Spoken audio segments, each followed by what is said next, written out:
Good afternoon, everybody, and welcome to Safari Live S episode 50. My name is Patrick. Joining me behind the lens is Seb. And of course, if you have any questions, any comments, any criticisms, anything at all that you would like to share with us, please use the hashtag Safari Live on Twitter or the YouTube chat stream. Now, this afternoon, well, I'm heading up north around kind of the Buffels Hook Dam area. And I'm just going to have a bit of a scratch around for any leopards that have crossed the area. Because, well, Rusty is down south, Jamie is kind of in the middle, and I think I will take up north. Now, I don't want to ruin any surprises, so I won't tell you what they're looking for or what they're trying to do just yet, but location-wise, it kind of makes sense for me to come around the northern area and have a bit of a look. So seeing if I can pick up on any tracks or anything like that, because I would love to see me a leopard this afternoon, especially one of our characters, seeing as it is Safari Lives. It's one of my favourite times of the week, Monday night, where we get to catch up on all the cool things that have happened in the week before, and yeah, really catch up with all the characters. So I shall carry on my merry way and send you down south to Rusty. Let's let him say hello.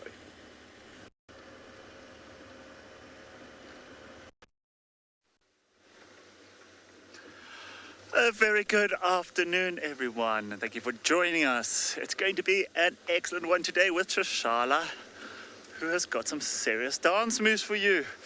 But yes, that is the topic for today. I'm sure Trishala has caught you up on that. My name is Rusty. Behind the camera we have Craig, and I've just found out Craig loves to do line dancing as a... So yeah, he's just saying what? It was a secret, but he didn't want anyone to know. So yes, our favorite dance. Let's hope some animals are going to at least show you some of their moves this afternoon.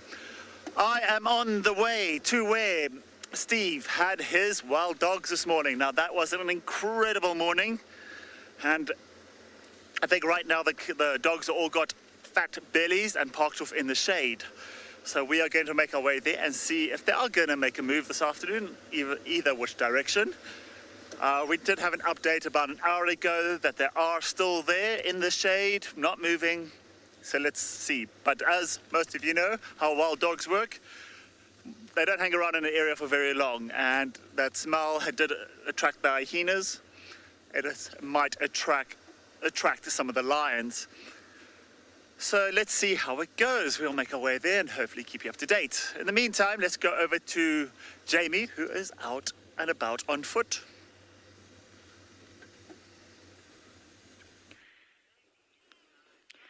We're doing a dance-themed safari live.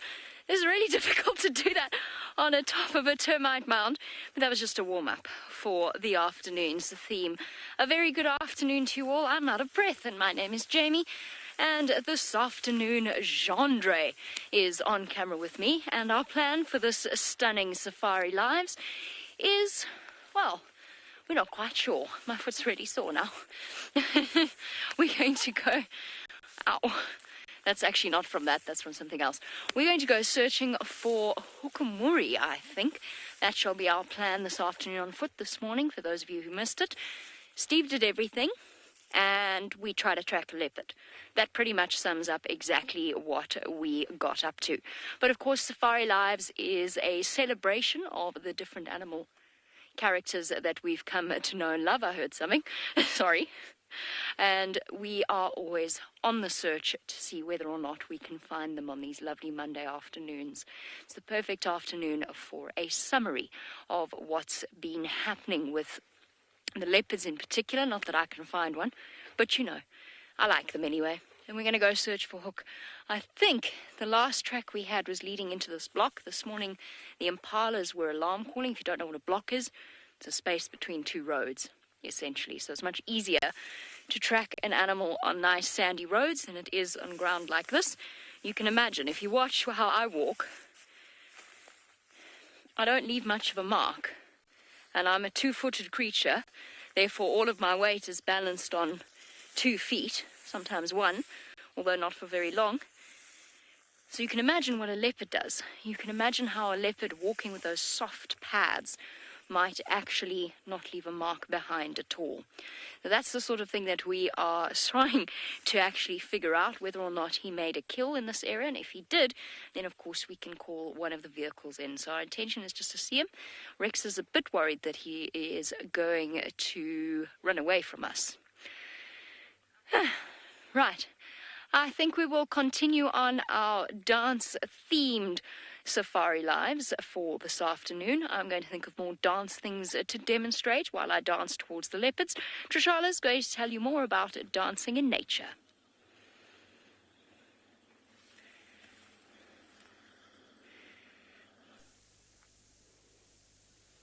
I am going to tell you a little bit more about it, especially a couple dances that we find in the animal kingdom. Now, to start us off, I thought we'll do something that we're all familiar with. We're familiar with birds and the way that they dance and the way that they can sometimes use dance, especially when it comes to attracting a mate. But that's not the only uses there are for dance in the animal kingdom, but we'll chat a little more about that. So let's go over to my lovely screen, and I will drag my chair with me. And we are going to have a quick look at some ostriches and the way that ostriches go about their little mating ritual.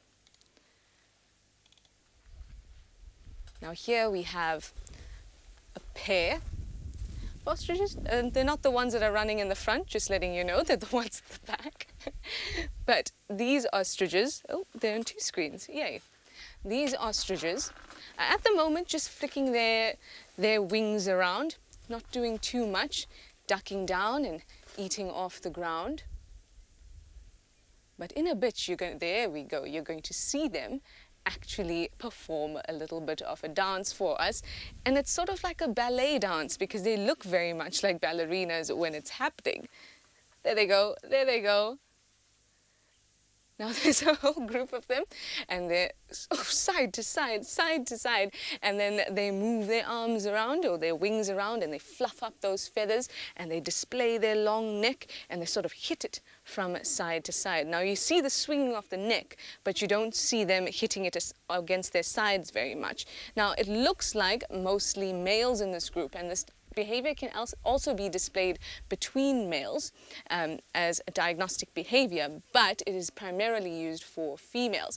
Now, what is the reason for it and why do they do it? Well, we know about sexual selection, and we know that wanting to push your genes forward, certain species prefer certain aspects of an animal's genetics. Maybe they like my long hair that's out today, or maybe they like my brown skin, something like that gears those genes to be pushed forward. Now, with ostriches, female ostriches are particularly interested in the long necks of their mates or potential mates, and they're also interested in the quality of their feathers. Now, when they do that dance, and if you'd like me to demonstrate it for you, I most definitely will. Should I go into this corner, Darby? Now, they'll put their wings out, just like this. These are my loose ostrich feathers.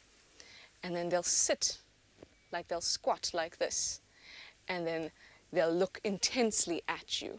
And then they'll start to swing the head around and around and around. It looks very, very strange, but what is it doing? It's telling the female, I have lovely, lovely feathers, and my feathers are soft, and I can thermoregulate very nicely with my feathers. It's also saying, I have this neck, and this neck looks great. Can you see my neck? I can tuck it all the way down. I can bring it all the way up. And that's exactly what the female ostrich is looking for. So even though we think, oh, it looks a bit funny and they're doing this weird dance, they are communicating, and that's what dance is. Dance is expression, and that's what they're doing. Do. Kristen, you'd like to know if this is the only ostrich that has this unique dance? I'm not sure if I got that, Nina. But this is pretty unique to ostriches, to be very, very honest. I've never seen it in any other type of species. Not only that, something really interesting about this whole ostrich dance. Ah, there we go, thank you. Do each individual ostrich have this unique dance, or do they have a unique dance? I suppose in terms of timing and rhythm, possibly, but it's all generally the same. It's always the flick of the neck, the squat, and the feathers going. Now, I was going to tell you something interesting. Occasionally, you'll get an ostrich that will get particularly excited when they see a human being, and I am one of those human beings. I saw an ostrich not too long ago, and this thing did that exact same behavior to me. It watched me through the fence, and then it looked at me. It's this look, it made me feel like it was going to hurt me. It gave me this intense look, and then it started with the neck. And I thought, whoa, what is going to go on now? And then it ruffled its feathers and it ran towards me. And then I did a bit of research, and I actually found out that ostriches that are raised in farms are so attracted to people that they will get particularly excited when they see them. Now, the ostrich that I saw was brought up in a farm. So when it saw me, it just thought of the humans that it had been around before, and it decided maybe I'd be a suitable mate. Well, considering my ostrich dance, I don't think I would be an unsuitable mate. I'm pretty good at my ostrich dance, and the females will respond as well. They won't respond in the same sort of neck flicking way, but they will respond with butt in the air just a little bit, and the feathers again. Can you see where we're going with this dancing thing? Yes, you can. All right, well, that's one down. We have a few more to go. So let's go over to Patrick and see what dance moves he can show us from Australia.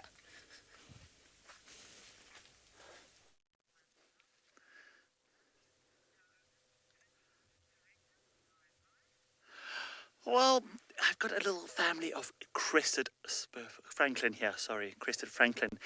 And it's a lovely little family. It's a male and female and two youngsters.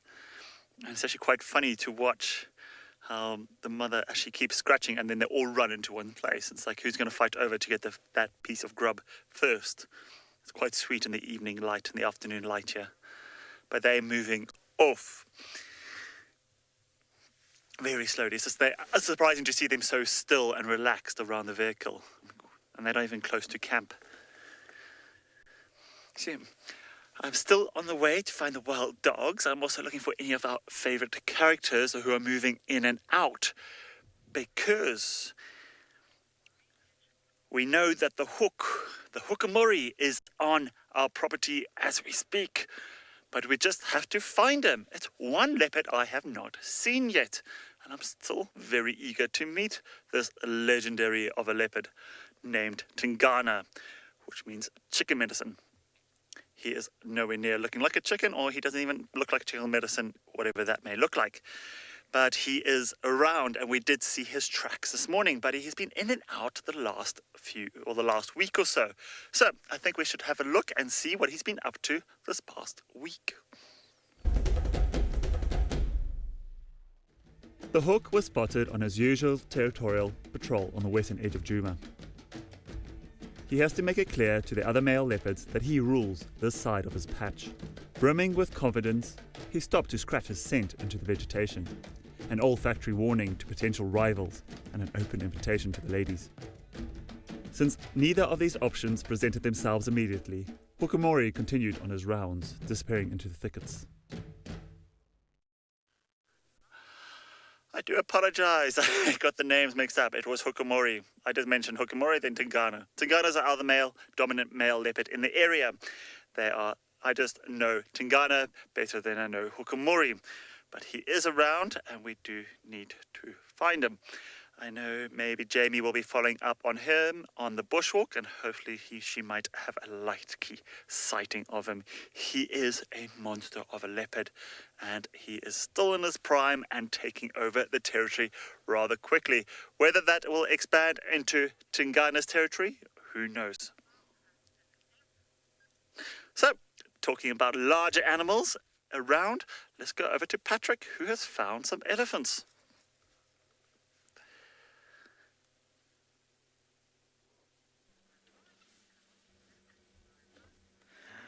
Well, I am very, very excited here because this is the first elephant I have seen since I have been back in Djuma. So very, very cool. It's a young male that we have here, and it's just been kind of,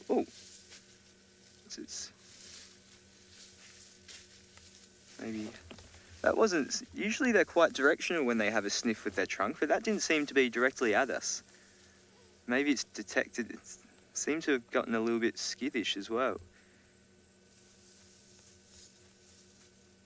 I mean, it is a young bull out on its own, so it could get quite confusing for it. It's quite small, actually, for considering it is alone and away from any herds. There's definitely no other elephants in the area. I've been listening out and looking out, and there's none, well, that I've seen or heard. See, it's taking what's left of these green leaves while it can, the fresh foliage. Oh yeah, sure. I'm just going to creep a little bit further forward. Wonder what it's sniffing at. Be cool if it was a leopard or a hyena. Should I keep going up? Yeah. Cool. So I have come up this way. I just came across this elephant, but I have kind of come up this way because this is sort of the area that I have been seeing Tingana and Tandi a lot lately. Tingana twice up this side, which was very, very cool. It was actually great to catch up with the Duke because he has been quite absent on Juma lately.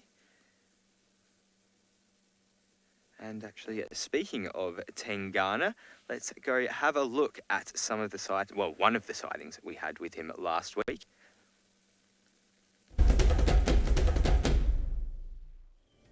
Tingana has been spending time in Juma after being elusive for quite a while. The Duke was spotted resting atop a termite mound before moving to investigate his surroundings.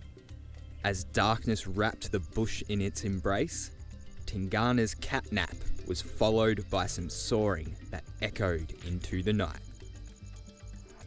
The Duke of Juma continued to soar, listening out for a response. His soaring ensures that territorial neighbours, such as Hukamori, keep out of his way and also allows females to him.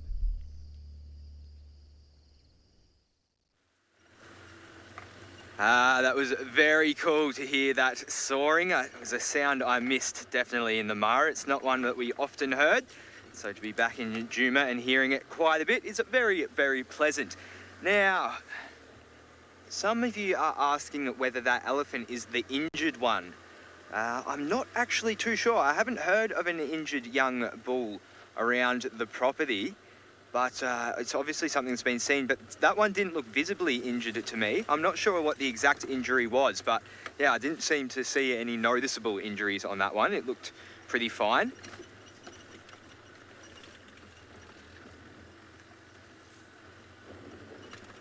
So it was very interesting actually to see Tingana with Tandi last week. Well, not with her, sorry. That's probably not the best way to say it, but both within very close areas of one another. And although they didn't directly interact, I definitely do think that Tandi was running away from Tingana when I last saw her towards the end of the drive, because I mean he was very close to her, very, very close to her. It was just when we lost him, and well, I mean we didn't really lose him, but he went into the bushes a little bit further and it wasn't really worth pressing on in. So just as I was making my way out, that is when Tandi was just running past. Looked quite, yeah, you know, like she was in a hurry, like she wanted to get away from something or get to something, but there wasn't really anything for her too much to get to. Alrighty, well, I'm going to continue on searching around for some leopard tracks, but someone who already has them is Miss Jamie Patterson.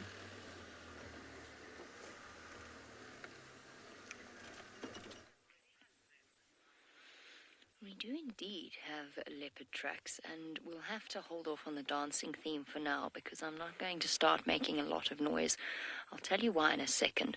That is Hukamuri's tracks, without a doubt. That's his back foot. Interestingly, looking at the size of it in this, okay, it's probably not fair to use this as a comparison, but his feet are smaller than Tingana's, definitely. Just looking at, I mean, many of you should have screenshots with Tingana's track next to my hand. There you go, for comparison. His track is much, much smaller. That's his back track, to be fair, but it is much, much smaller, and that's from this morning. What's interesting is that there's also hyena tracks almost on top of his tracks. And what we're doing is we're pulling a straight line. Oh, I can't see it anymore. We're on a game path. That's why we can see the track so clearly, moving through this area. Now, this is quite a large game path. It's actually, it's relatively clearly visible this way. This has been made by elephants, big animals, things like elephants, rhino, hippopotamus, although hippopotamus tend to have a little mini two-track from where their wide legs sort of make two different paths. But this is very much an elephant game path. And when they were setting up roads in Djuma, when they very first made roads, this is the kind of trail that they would have used to create a good position for the roads. It's one of the reasons why the animals use the roads as much as they do. They're based on ancient game paths. Whoopsie. Graceful as always. Now, the reason that we're walking straight along here and back underneath the Power Lines Road, there's 2 battaliers, 3 actually, I think I've seen, that are sitting in a dead tree up in front of us. And they are one of the first birds of prey to generally find something like a leopard kill. And there's a really, really good chance that hidden away somewhere there is a kill waiting to be found. Fingers crossed. I've got a strong feeling he made a kill when we heard all those Impala alarm calls. The way those Impala were behaving.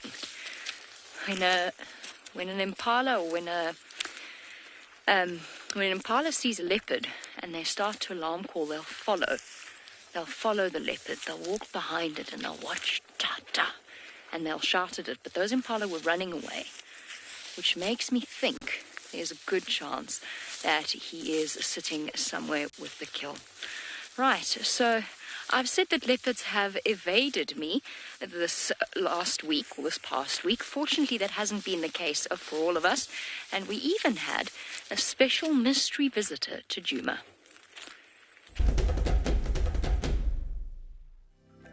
Sabi, what are you doing so far north, pretty girl? Djuma is a long way from Mala Mala. This is becoming quite the regular occurrence. Is it the call of the water, perhaps? Or perhaps you need a little extra territory as your daughter reaches independence. The thing is, Sabi, Tundi is facing the same dilemma, and I doubt she will welcome your arrival. But you know this, don't you? The 2 of you have met before. You might have age on your side, but don't be too overconfident. Tundi has a wealth of experience behind her.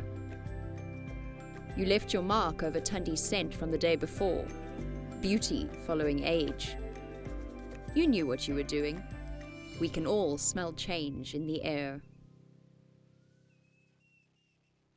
Well, there you have it, tiptoeing neatly across the southern boundary of Djuma. First she came north, then she went back south again.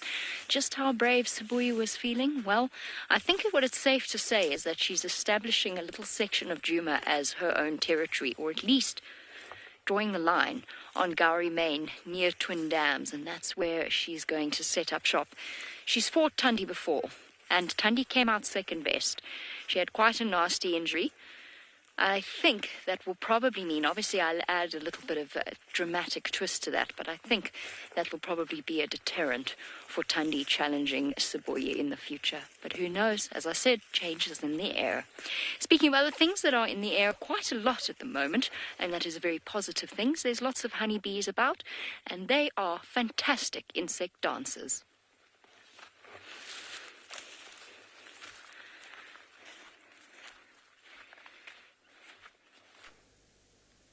They are fantastic dancers, and some of the reasons they dance are incredible. Now, one of the reasons that I'm starting out here in the tent next to our lovely giraffe skull is that you can have a look at where our stingless bees did live. Now, I was hoping they'd still be around, but I don't think they are home. But how did they find another home? Ooh, could it be that they danced their way to another home? Let's have a look and let's chat about it. Now let me get back into the tent so I can play a small clip for you and we can see exactly what they do and why they do it. Now, bees, especially honeybees, are particularly expressive when it comes to when they're going to find a new home, how they find a new home, and how they find resources. So let's have a look now, and then we'll discuss it in a little bit. So these are some bees that are wiggling about right now. Oh, I hear lots of rutting in the background. But there they go, wiggling about, and they are not doing anything too obvious right now. There's a bit of shake here and there.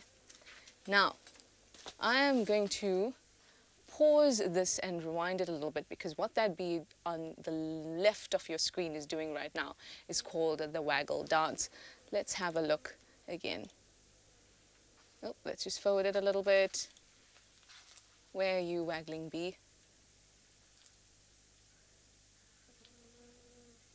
Forward, forward. Ah, there we go. Now there you've seen it waggle. It's going zigzag, zigzag, round. Zigzag, zigzag, round. Now, you think, okay, maybe that's just a behavior. It just tells them, oh, I found a nice place. It's a lot more complex than that. Again, I shall demonstrate. Alrighty. So the bees dance, very, very complex. It's a figure of 8, and it goes waggle, waggle, waggle, waggle, waggle, turn. Waggle, waggle, waggle, waggle, waggle, turn. Now what that is actually doing is this waggle that it does as it's going through the middle of the figure 8 is telling the other bees around, this is the distance to the resource that I want to tell you about. So the longer the duration of that middle waggle, the longer the duration, or the longer the distance to the resource.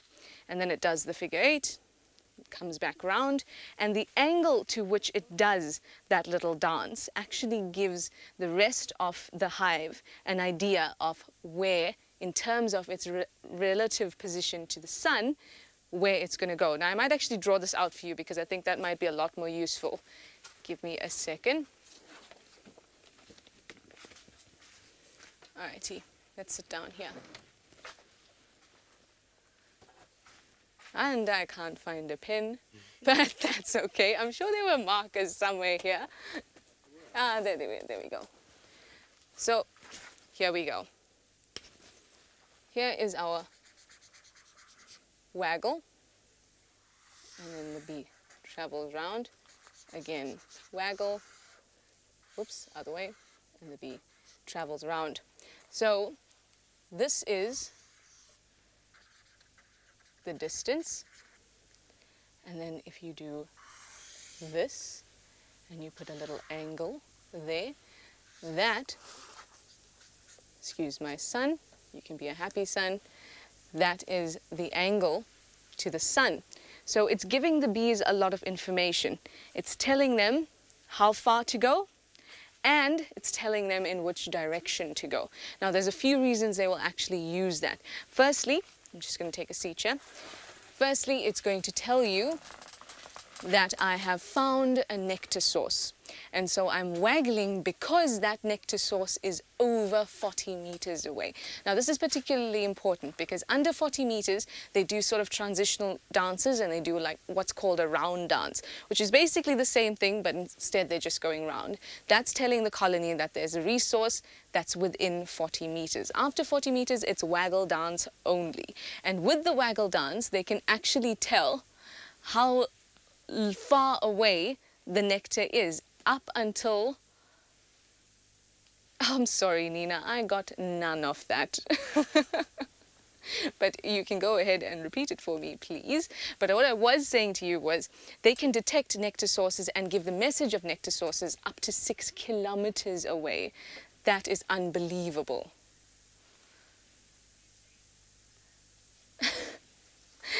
I could not get that name, I'm sorry Nina, but you say waggle dance is the lovely dance form that you would call something or the other. I'm very, very sorry, but all I hear is little muffled things. But it's a really strange name, but the fact that it's called waggle dance I think is cool enough on its own, and the mere fact that it's communicating all this information is just awesome. And then on top of that, the bee that's doing the dance is actually releasing pheromones, so it's trying to get the others to watch its dance. Now bees don't only use it to find a new location. So in the beginning of our clip, we saw all the bees hanging on that bit of tree. And what they're doing, and if you approach that, they're not going to hurt you because they have a lot more important things on their mind. They're looking for another home, much like our stingless bees. And from there, they will vote. Now, this is the most awesome thing. They will vote on which site is the best site. So one scout or a couple scouts will go out and they'll find these sites, and then they'll come back, they'll do their waggle dance, and then when they do their waggle dance, the longer they do it, it's for a more awesome site, and the few times they do it, they say, oh, okay, well, it's an average site. And it was actually found that the bees, if we went and surveyed all the sites the bees surveyed, due to their sort of democracy and the way that they vote, which is really that, they're just wiggling about, and then some other scout sees their wiggle and says, oh, let me check out that site too. They go to the site, they check it out, they come back, they do the same dance, and now every one of those workers reach the same conclusion. And now they've democratically found a new spot. And I think that is absolutely unbelievable that they can actually do that. And you'll find that the queen will also be involved somewhat, but she's not totally involved.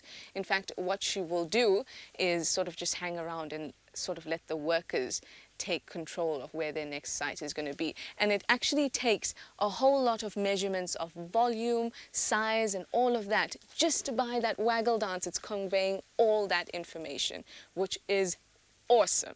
And there you have an example of a dance that is not really associated with mating, but more associated with other forms of communication and expression.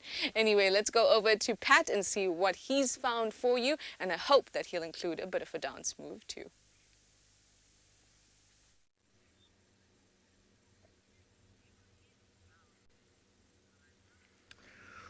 Well, I think this is actually the first time I've seen Scuba Steve and Snorkel Sarah together here in Buffelshoek. Yeah, it is. It is. But here we go, the two lovebirds canoodling. But if you if you have a look to the back, so whilst we were sitting here with these two, Snorkel Sarah proceeded to turn around and well, essentially leave her feces on Scuba Steve, and there it is right there. It was a very disgusting thing to see, but I had a very good chuckle at it. They have attracted the attention of a couple of oxpeckers as well. What they're doing right now reminds me of a sport. It was a legitimate sport, I think in perhaps the 70s or the 80s, maybe even the 90s in Australia. It was called rock sitting. And you would find a rock that's on the coast, that's out in the water, and that no matter if it's low or high tide, it's still going to have some sort of surface that you can sit on without getting wet. And people would just take the supplies that they needed and go out onto this rock, wherever it may be, and sit on the rock. And whoever sat on the rock the longest won. Showing us some teeth there. And yeah, it was that was a legitimate sport. And yeah, there was a big, a tidal between the north and the south, between who would sit on rocks the longest. So that was a thing that people did to pass time back in Oz back in the day. I don't think I was alive for that. B. Stevenson, yes, it would be nice if they had more water. It doesn't seem like there's a huge density of hippos around, so thankfully they don't have too much to share. But yes, it would be nice if there was a little bit more water in the dam. It is getting very algified at the moment. Algae being the photosynthetic single-celled organisms, but we do see them as big masses because, well, they can be filamentous, which means that the single cells will cover themselves in a sheath and kind of act almost as one organism. And that's why we see such big aggregations of algae. I think in the spirit of Trishala, I should speak about algae. She's all about the weird and wonderful, and I'm sure she's fascinating you all in the tent. I know that, well, not to give any surprises away, but she's got some pretty cool stuff lined up for you all tonight. I think you'll enjoy it very much.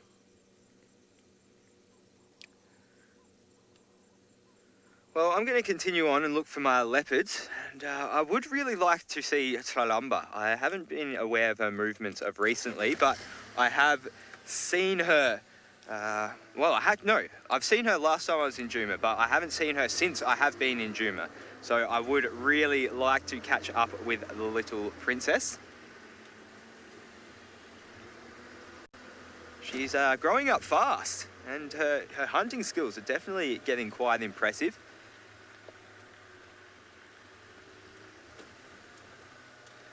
And, well, I haven't seen her, but we definitely did see her last week. Let's go have a look at one of the two Tralamba sightings that we did have.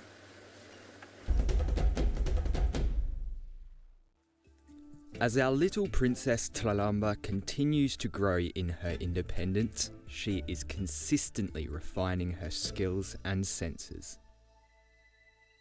With a phlegm and grimace, she detected the territorial markings of another leopard. Although she spends a majority of her time alone and away from her mother, the young leopardess does not have a territory of her own just yet. Continuing through the thickets, she then perched atop an old stump to groom herself. From this vantage point, she looked curiously into the distance, watching for her next meal. Now, everyone is saying that Snorkel Sarah is actually a male, and that doesn't surprise me, seeing as males do tend to fling their dung about, and that's exactly what we just observed. And so I guess maybe she needs a new name. Yep. Yeah, it definitely needs a new name, I think. But that is not for me to decide. Snorkel Sam. Snorkel Sam. I think that was Seb and Nina almost said that in conjunction, Snorkel Sam. But it is quite curious to see two males sharing such a small area of water. And you do know that they do get quite defensive over where they do tend to bathe.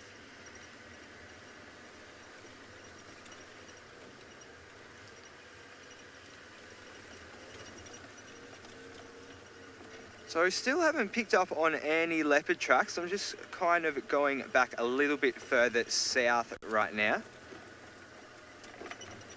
But it seems like Jamie has definitely found something quite interesting on her walk. Let's go find out what exactly that thing is.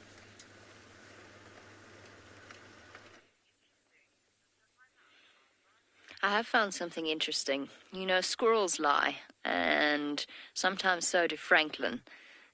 But what never, ever lies is a gathering of birds of prey. Battaliers, a couple of tawnies here as well. And we have our answer as to why they're here. So not for sensitive viewers, just for a second, just for my segment. If you are sensitive to carcasses, you can look away.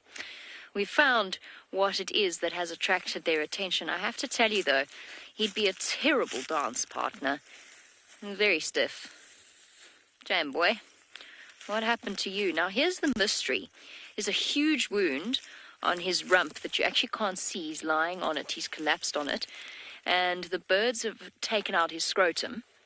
There's also some blood around his neck and a fresh wound across the top of his back, although looking at the top of his back, I don't think that was done when he died. The neck, yes. The neck's bled, but the back hasn't bled at all, which suggests to me that it happened after he died. And what we probably have here, and Rex thinks so, is a victim of the rut. Now, he fought another male impala. It's directly in the direction that Hukamori's tracks are going. I don't know if he walked past him, if he missed him, but there's a slightly unnerving thought that Gendre's raised. So the reason the birds haven't completely gotten in here is because they haven't managed to. So they've opened up his scrotum. There's a little bit of blood there. And Rex thinks that the gases have built up now. His belly's quite hard. But Rex thinks that there's a lot of internal damage. But why haven't his eyes gone? That's what Jeandre pointed out, and he's absolutely right. Birds always eat the eyes. So why haven't they eaten his eyes? There's a feather on him, so they came here. But why didn't they eat his eyes? Which gives me the creeps, because it might mean that Hukumuri is actually watching us as we speak. So we're not going to outstay our welcome here. I think it's fighting. There's a lot of marks where he's scratched his rump with his horns. He's clearly been showing off, judging by the amount of grass and bark material on the top of his horns. You know how they thrash up against the bush? He's very heavy. But he hasn't been touched. Now, 2T wants to know, and he's been dead for a while. I mean, he's bloating, he's stiff. 2T wants to know if he... What was the question? Ah, yes. If the hyenas will be along soon. I'm sorry. I'm still fascinated by this mystery. If the hyenas will be along soon. Quite possibly. There were hyena tracks everywhere. The only thing is that they've been distracted by the dogs on Chitwa, because it was our plan that were there. There were hyena tracks all over here this morning, but it might take them some time to find him. But he is going to start to smell soon. He's been dead since this morning, at least. Maybe even last night. He's very, very stiff. And what I'm going to do, Jeandre, I think, if I can, he's very heavy. I'm wondering if I might not turn him over. I want to see that injury on his rump. He is incredibly heavy. He's all stiff. No, this is not going to work. Let's do it this way.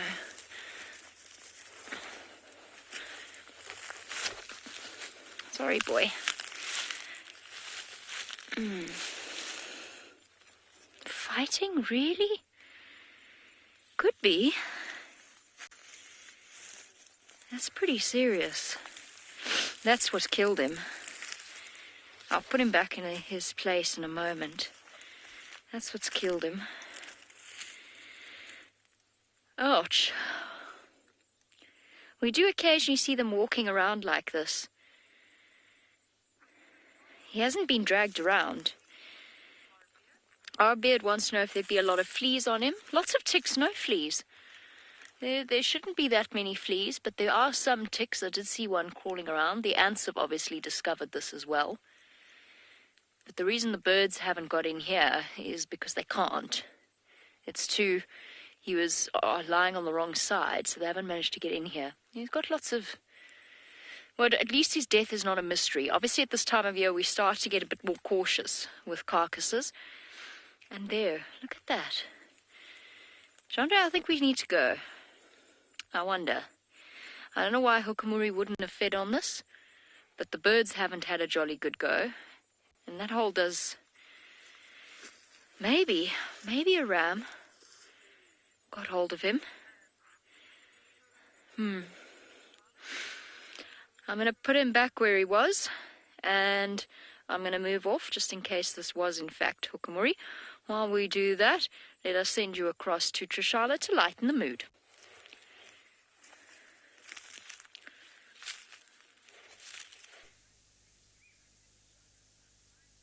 Now, JB, you are 100% correct. That Impala will not be a great dance partner. Maybe it was dance that killed him. Who knows? We're all speculating here. But why did I start with these two vials? Because there is something very, very interesting called Volvox. And it is a type of green algae. And this green algae does a little dance. Of course it does. Now, these vials are both from twin dams. We all know twin dams. It's down in the south. So this sample is from the surface.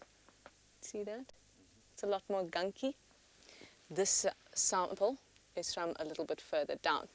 Now, we're going to have a look at them under the microscope and see if we can pick anything out firstly before we get into a Volvox. Now, just so we know, this is not best practice for lab. We are going to start with the slightly chunkier one because it's got a whole lot of bits in it. Now I would ordinarily need a slip and cover. Ooh, tasty. Right, so I'm going to dunk it into here. Put the rest of that back, smush it about a little bit, and then let's have a look.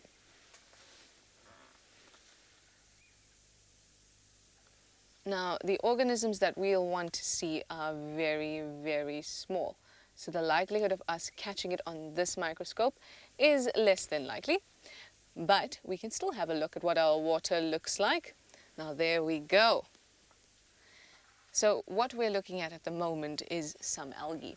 Now, whether it is the Volvox algae or not, I'm really not sure, but the Volvox algae is found everywhere in the world. It's a type of green phytoalgae, and it actually will photosynthesize on its own because it does have chlorophyll, hence the green part of the name. Now, all these chunks that are there that we're seeing under the microscope are collection of cells that have come together. Now that's very much how, oh, do we see something wiggling? There's something wiggling. Hello, you wiggler. Can you see it? It's going to come across the screen. Oh, it's going back up. It's just in the portion where the light of the microscope is reflecting back in the glass. I wonder if I can block the sun, if it'll make a difference. Not really, but it's sort of to the middle left of your screen, and it's just something whizzing about. Now that thing whizzing about is probably a little animal, not really algae. And it still does look like it's doing a dance, and the reason that the algae does the dance, or shall we say, let's explain the dance first.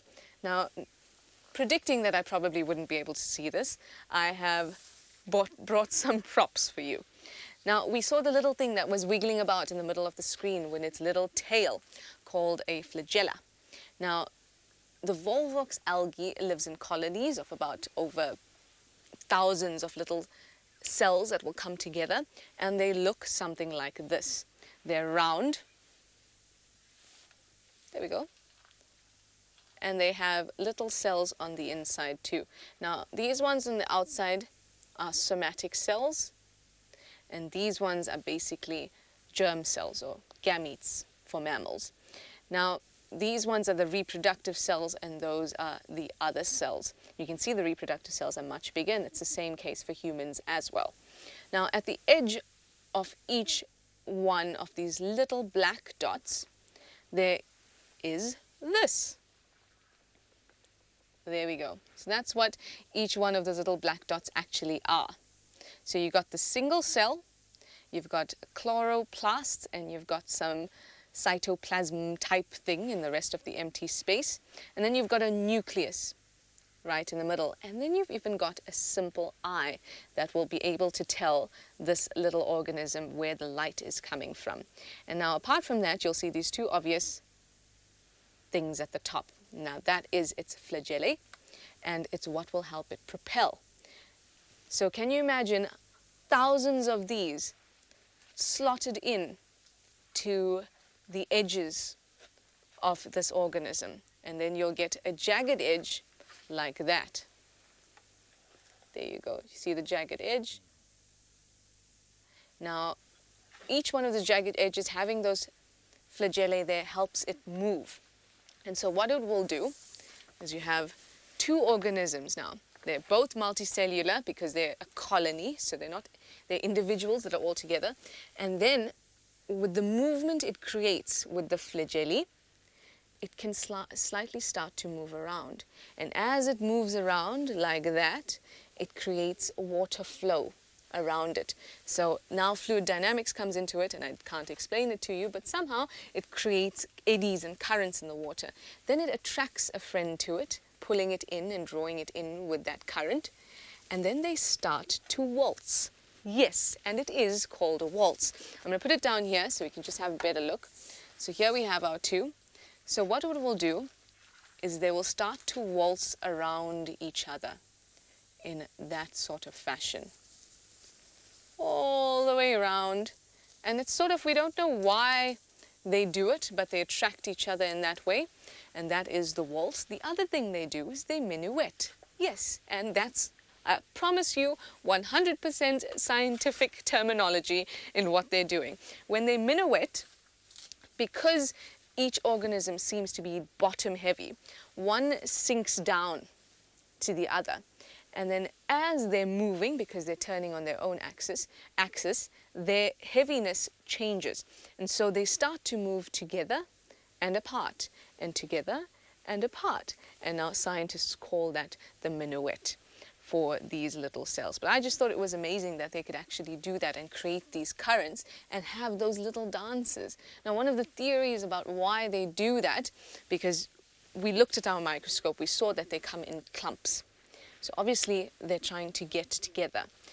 But they are asexual reproducers, so they don't actually need any sort of sexual reproduction. But when they clump together, it means that they can share genetic information. And thus, there won't be any sort of genetic bottleneck because they can now share information. And then the periods where they would engage in sexual reproduction, i.e. exchanging gametes, they will actually be able to come together near the surface and be able to sort of now, how do I say this?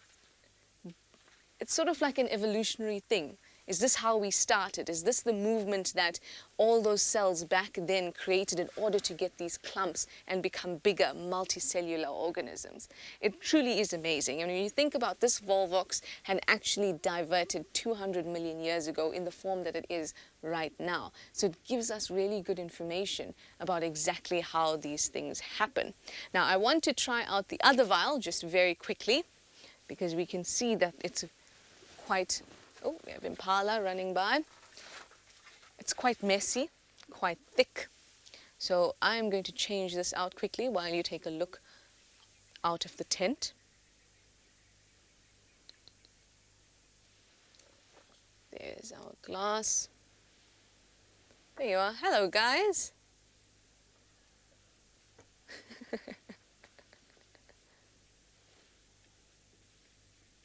Oh, I love to see Impala run at full gait. Wow, there's so many. There's the male bringing up the rear there. Yeah, he's coming along, coming along. It's always so sweet to be in the tent when you get animals walk by. Remember how I always say if you stay still enough in the bush, you'll find a whole lot of things going on? There you go. You stay still in the tent and so many things can pass by. Anyway, let us have a look quickly at what the cleaner water looks like under the microscope.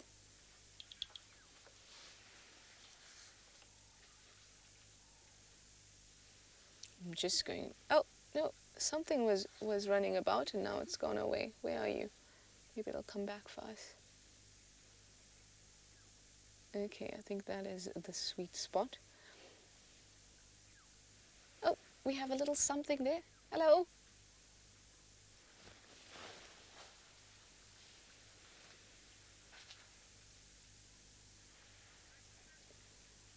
Now, I have no idea what that could be, but... Oh, round and round and round and round. Most animals that do live in water, especially microscopic animals, will have this type of flagellae that we are talking about to move around because it helps propel them through the water.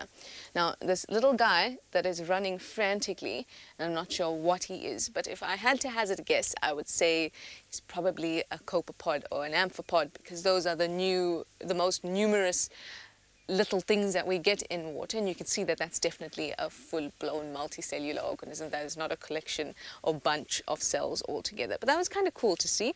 Let's see if there's anything else we can see in there. There's lots of little specks. Oh, our friend is back.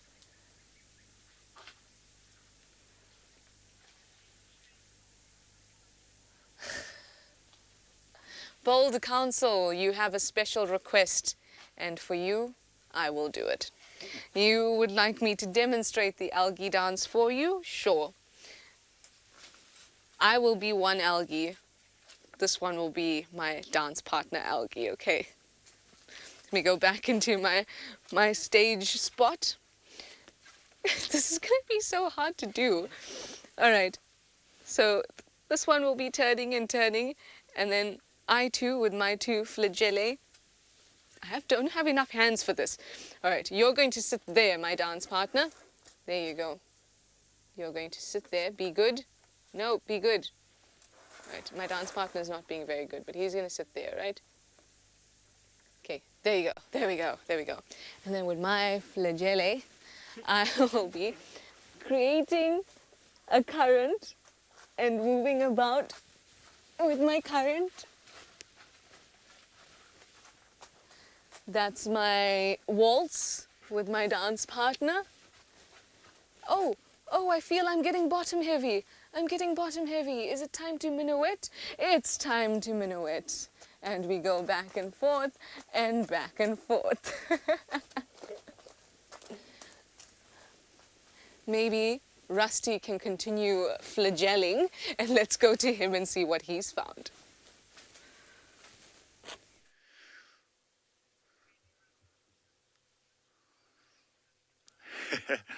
I would love to continue an algae dance. I think Trishala has that down to a fine art.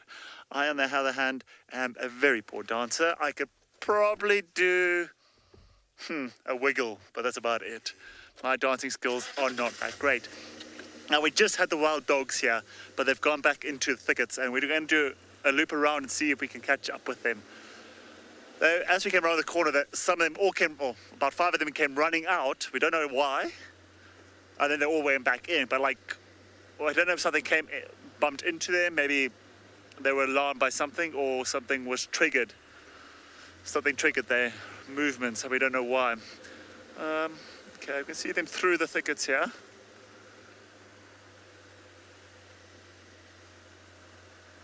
Taran, you're asking how far wild dogs travel every day. It varies. On days when they're on the move, they can cover 50 kilometers, 60 kilometers if they're on a mission. Let's see if I can go down here. There is vehicle tracks here. And I do apologize about the power line. Just going to go up here a little bit. They seem to be walking in this direction. We'll see how it goes. Let's see. There's one. I think I'm going to go move around the other side here. There's a vehicle on the road here that's in a very nice position. So we're going to try that. Unless they all go lie down. They did have a very big bellies. They all had very big bellies this morning. But that doesn't really stop them. They digest it very quickly.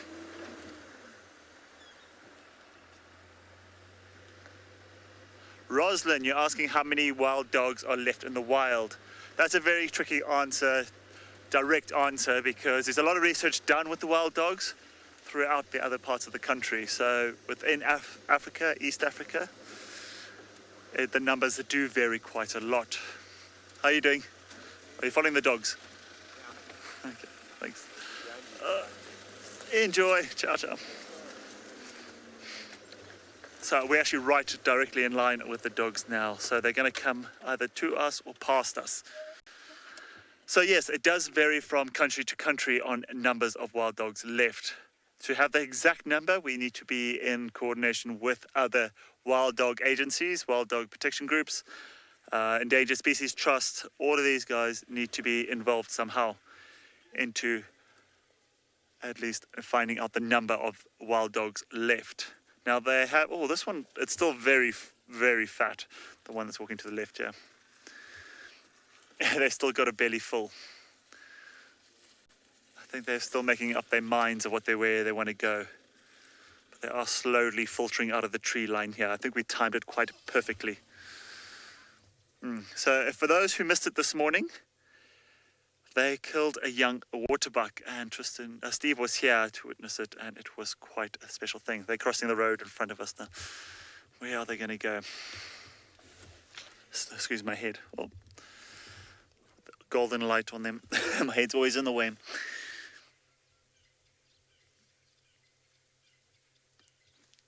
Yeah, that one's not as fat-bellied as the other ones we've seen cross. I wonder if those two, the two closer to us are boys, are males.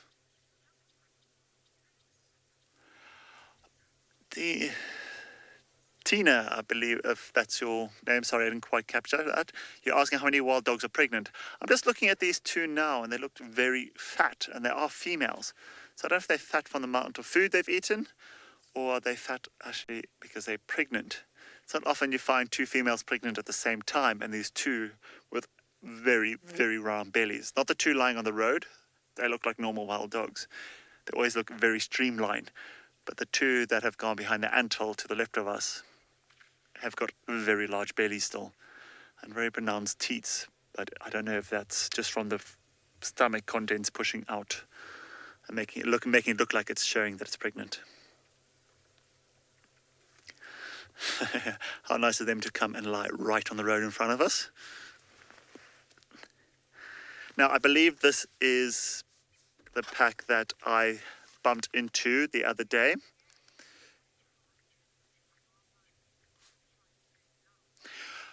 What are the largest? Gary, you're asking what are the largest animals that wild dogs will take down? A full-grown male wildebeest, I have seen them chase and take down. So it does vary from pack size to what the actual animal size is to what they can bring down. So this number, I believe, is 10. I think they could easily do a full-grown waterbuck female, but that youngster was very vulnerable this morning. So, yeah, it does vary with the number of wild dogs to how large their prey is. But around here, most of their kills are mostly bushbuck, waterbuck, impala, young kudu. But it just goes to show how quickly they digest everything and move on. I just spoke to somebody earlier who had them and they said they are flat, like fast asleep. And that was by the time we got here, they're already moving around.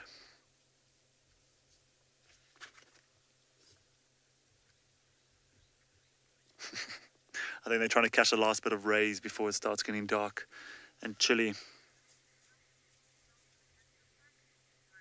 Tyrone, I believe there's 10 here. I still need to get 1, 2, 3, 4, 5, 6, 7, 8. And I can see 8. But apparently there was 10 here this morning.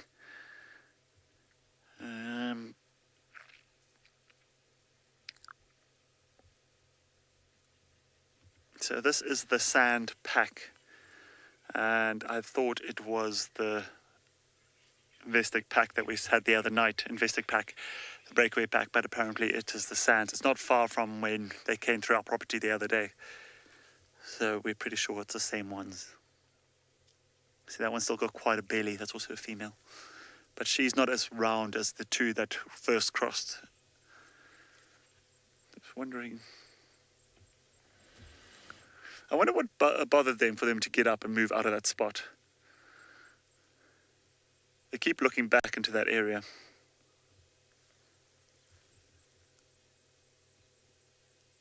I wonder if there was hyenas sneaking around for any leftovers that they might have.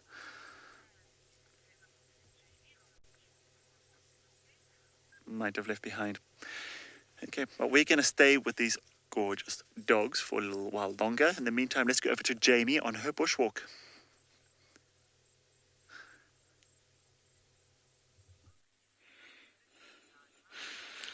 We have no gorgeous dogs and we have no gorgeous leopards, and I fear as though my dancing spirit is sapped.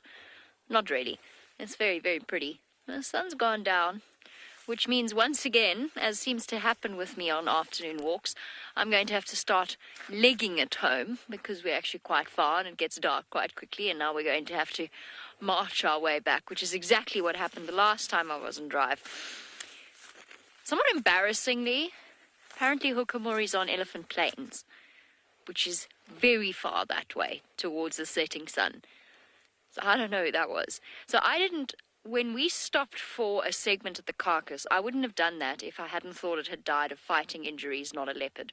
But as soon as we turned it over, and I saw the second side had puncture wounds as well, then that was when it clicked in and I went, uh-oh, there's a leopard somewhere here. Anyway, on our way out, we found his tracks running away from us. So don't stress.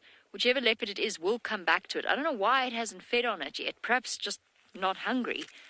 You see, if it was Tingana, he would have eaten straight away because he was hungry. I don't know. There's something weird going on with the leopards at the moment. I'm very, very perplexed. Let's put it that way. I don't know which leopard that was, if Hukamuri's on Elephant Plains or someone's made a mistake. But either way, that leopard, don't worry about the fact that we touched it, because the leopard will go back to it. Promise. Absolutely promise. It probably wasn't far away. It was watching me, going, hey, that's my food. That's my food. Stop touching it. Something along those lines. Fortunately, leopards are not as fussy, because if someone had done that to my food and flipped it over with their fingers, I don't think I'd eat it. John would. He's nodding and smiling. And we're just going to keep walking along, but obviously now, as it gets closer to dark, that leopard is going to have to start eating so it can hoist that impala up into a tree, because, of course, there are roaming hyenas, and as it happens, there are lots of little mouths that need to be fed.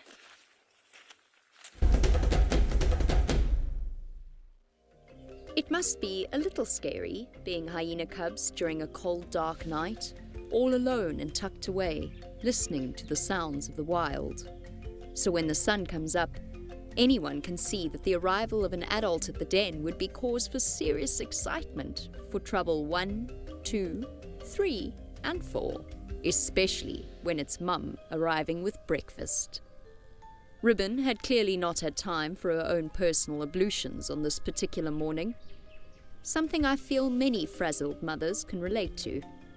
Without June to distract them, one of the older cubs made the mistake of getting a little too familiar with Ribbon, resulting in a complete upset of the morning routine. Carefree and occasionally careless, the cubs were utterly beguiling in the golden sun, tumbling and playing in the crisp winter air. Now, of course, the next question that we have to address, given that this week is a summary of our characters. Little Ribbon's missing cub. Ribbon's cub hasn't been seen. I know that it wasn't there on Saturday, Sunday, and now today, this morning when I went there. And Ribbon was there, and her one cub was there, which obviously now starts to concern us just a little bit. I'm not going to count it out yet, because with hyena cubs, we've seen it before, that they've come and gone. In the sense that they sometimes disappear for a few days and then pop back out. We did it with Pretty's cubs. We made that mistake where we said, no, we've moved Philemon's cutline den, her cub isn't here, it's died. Plop, out popped little head 1 week later. So we've been proved wrong in the past.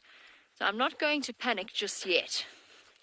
But yes, I think that it is time to start getting just a little bit concerned. And I really do feel a little bit for Ribbon. Right, once again, it's up to Trishala to raise your spirits after our morbid segments. Let's go across to her so she can show you some dancing spiders.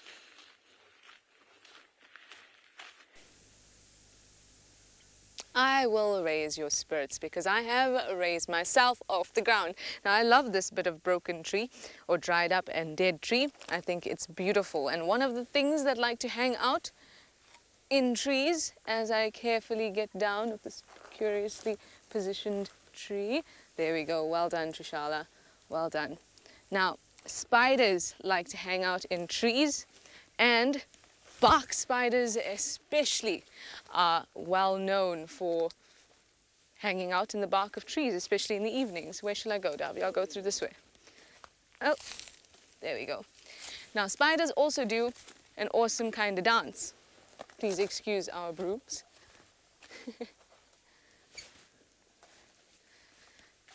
Spiders. Oh, that was clever, Darby. Why didn't I think of that?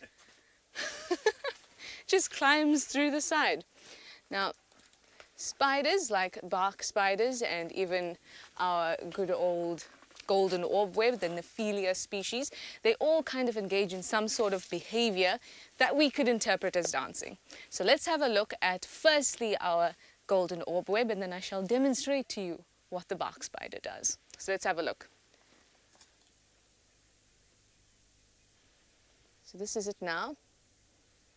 And you can see that the male is on the spider's back, on the female's back. Now what he will do, he's not doing it right now, Now, at the moment, he's just sort of testing her. He's making sure that she's calm, she's cool, collected. But what he will also start to do is pull silk over her abdomen, the top of her abdomen or dorsum. And it's called mate binding. And it appears that the feeling of a massage on the back of that spider encourages it to relax and take it easy and not consume its mate. Now, the actual spider web will also release some pheromones that will help the spider realize, okay, this is very relaxed, this is calm, no one's trying to hurt me, it's just a friendly boy who wants to mate with me. That's generally what it will do. So that's why they engage in mate binding. And we saw it with it pretty clearly that he was sitting on her back, but he wasn't really producing from his spinnerets. Now, a study was done and it actually blocked the spinnerets of the male and wondered if that would change how the female feels about him. But it seems not, because he still continued to do the massage part, he just didn't produce any web. So when he started to do the massage, she still was very responsive and very relaxed. So that's one form of the dance. But the most spectacular dance that spiders do is the bark spider and its dance. You would have been familiar with the peacock spider from Australia. It's also a type of bark spider, and it's a very, very extravagant dance. Now, shall I get back into my dancing position? The bark spider has on it its forearms and its knees and its elbows seem to be really brightly colored. Not only are they brightly colored, they're UV reflectors. So spiders can see UV, and therefore the mate can see these UV spectacular fireworks sort of light show in UV that they're seeing from their mate. So their mate will show off the knees. There we go, some knee work. Then it'll go to the elbows. And then it'll show off the forearms, and it'll be like, and that's what it does. And it's trying to actually, obviously, get the attention of the mate. But besides that, often the female just sort of turns around and goes, meh, I don't know what you're doing. And there's a couple reasons for them. But the thing is, every time she turns around and behaves in that way, the spider still performs, as if trying to get her attention again. So there's a few reasons why she might turn around and not give him any attention. And that is, A, he's UV reflective and there could be predators around, and if she's busy dancing with him, she's going to be taken too. Then there's also the chance that she's like, oh well, I can't pay attention to you for that long, so I'm going to keep on going. And that's why he tries more vigorously to get her attention again. Then thirdly, she might actually be actively ignoring him. Now, that's something that all us females are familiar with, actively ignoring boys. But what they will do is they will turn around and be like, oh well, if you can't sense my signals accurately and you can't try to figure out what I'm saying or what my body language means, then you're just not good enough.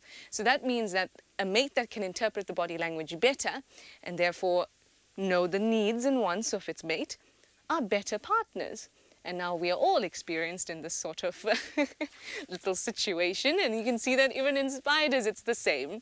Anyway, let us move on to the next one very soon. In the meantime, let me send you over to somebody with something.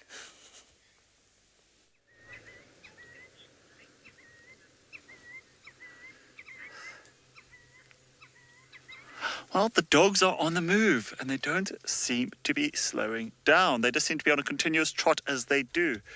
Now, we are definitely thinking of that one at the front there does look a bit rounded, more rounded than everyone else, so we're guessing she is pregnant. But not 100% sure. Now, they just came through this opening here and all these impala ran off in different directions, so there's a little bit of a hesitation of who was going to do what. But then nothing actually came about. And now they're off again. This is what the wild dogs do best. Now, where they're heading now is extremely thick, so I'm hoping for them to maybe stay on the road.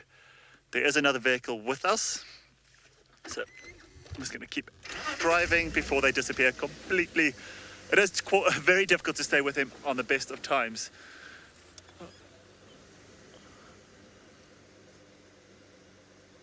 Ivy, you say only the older female could be pregnant. Well, it also depends on what the hierarchy system is. It's not necessarily always the oldest female that is the dominant in the group. Where is she gone? Where are they gone? It's so thick in here, it's so difficult. I should actually... Nope, they're going the other direction. Dogs. Much older females, yes. It'll be one of the older females, not the oldest female. I'm not too sure this pack very well. I don't know how the hierarchy system works within this exact... Elsa, sorry. Elsa. Alpha, the alpha female. Sorry, getting there. I'm just concentrating on where the wild dogs are going. The alpha female, yes. It is mostly the alpha female that will breed. These wild dogs, where have you gone? I'm going to go there. So yeah, most that will breed, but the case sometimes in some... is this up? Yeah, I think we just lost the wild dogs because I think they crossed over. And I don't want to push. There's some section here where we actually cannot cross over. So I got it. We had the dogs and they were moving. Soon. So before I lose signal, let's go over to Patrick and we will see you just now.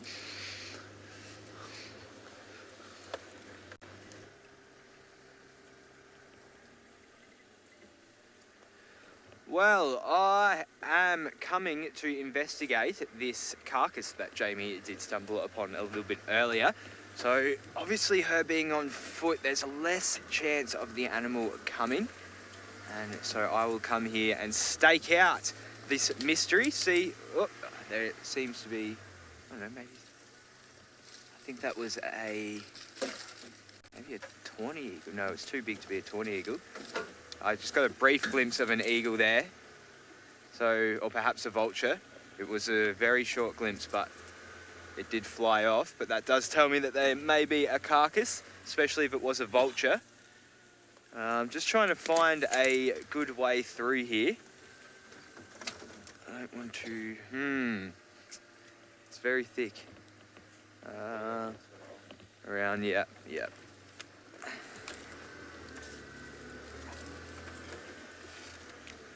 So yeah, if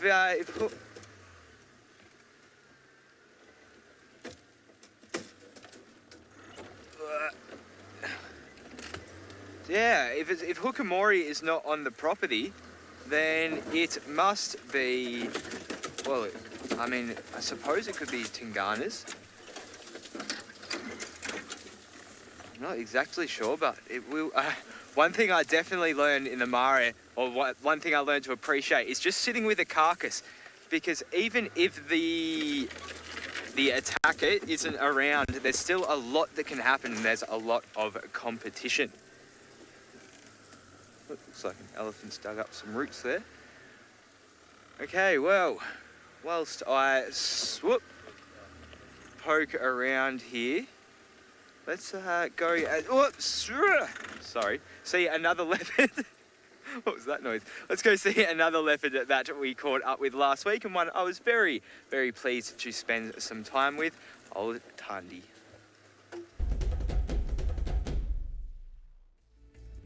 In a very vocal sighting, Tandy spent her time chuffing and calling into the bushveld, right where Sabuyi posted up the very next day.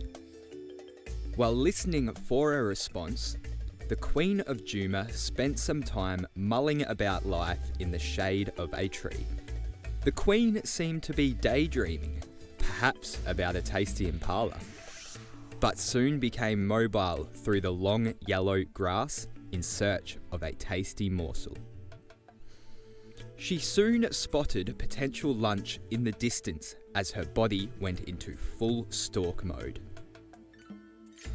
Waterbuck was on the menu, but unfortunately for Tandy, the antelope were quite aware of her presence. She then made her way to a vantage point of a termite mound, where she continued to call, listening out for a response in the distance. As the golden light fell beautifully on this leopardess, she continued her chuffing and soaring. Calling the Duke, perhaps.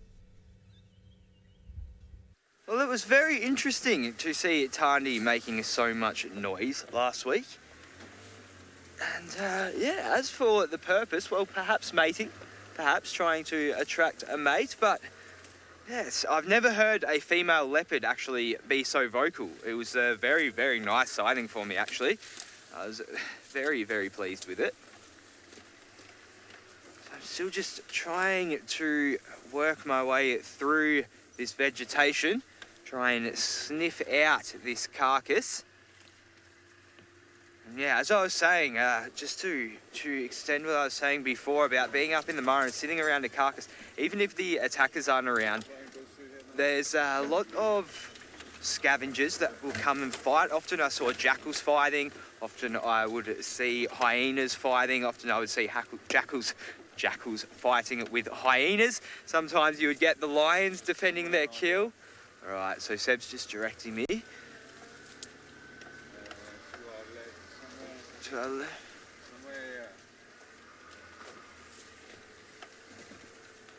Well, I shall continue to sniff around here and try and locate this carcass. Hopefully something does come back to it.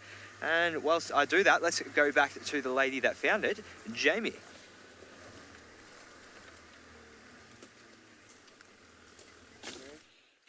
And while Patrick sniffs around, I have to tell him that it doesn't smell like much yet, but I'm sure he's going to have a scratch around and he'll find it. We did obviously pin the location, so it shouldn't be too difficult to find. Hopefully there's a leopard munching on an impala.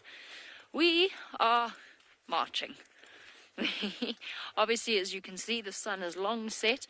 It's starting to reach the stage where our eyes, our human eyes, cannot distinguish detail all that well. So, I mean, I can see there's trees, but I don't see the leaves as well as I might have before. And it's just a product of us being diurnal animals. So we are keeping a brisk pace, let's put it that way, marching along back towards the safety of camp before it gets dark and we get eaten, which we obviously would prefer not to do.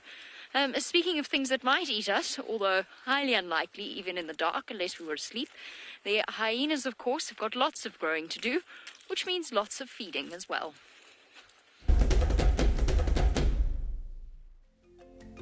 Visits from Plonk are always a pleasant surprise, given that our little boy has embraced his newfound freedom with a sense of bravery ubiquitous in mammal teenagers.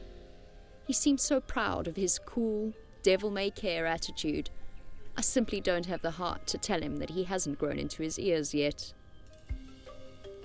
But not even a clan prince could interrupt breakfast on this particular morning. This whole growing up business is thirsty work. A neat little dominance display from one of June's cubs provided us with yet another clue as we pieced together the Juma clan hierarchy. A constant work in progress. Isn't he adorable? He's utterly adorable. This morning, one of the three terrors, the bigger three terrors of the Juma clan, because there's 7 cubs below the age of a year, and it was one of the three, it was either one of Pretty's cubs or Plonk, actually put its feet up in the car with me. Its nose was here, up against my hip bone. We had a little battle of wills, which I won by virtue of turning the car on. So they really, really are mischievous little things. It is something that they will grow out of. They will stop doing that. But for now, we're going to enjoy it while it lasts, and their natural curiosity towards the vehicle. Plonk, of course, now approaching the most dangerous time in a hyena cub's life. In fact, he's there. He's right smack bang in the middle of it. If they survive the den period, which they usually do if they're high-ranked, unless something untoward happens, then that period of first separation or graduation from the den is really, really dangerous for them because they're young, they're inexperienced, they're small, and they're vulnerable. And it's something that all hyenas have to go through at one point or another. Being Plonk, as he's high-ranked, will of course help. I cannot think of a clever way to link what I've just said to dung beetles. There's dung on the ground. Let's go and have a look at the beetles that roll in it.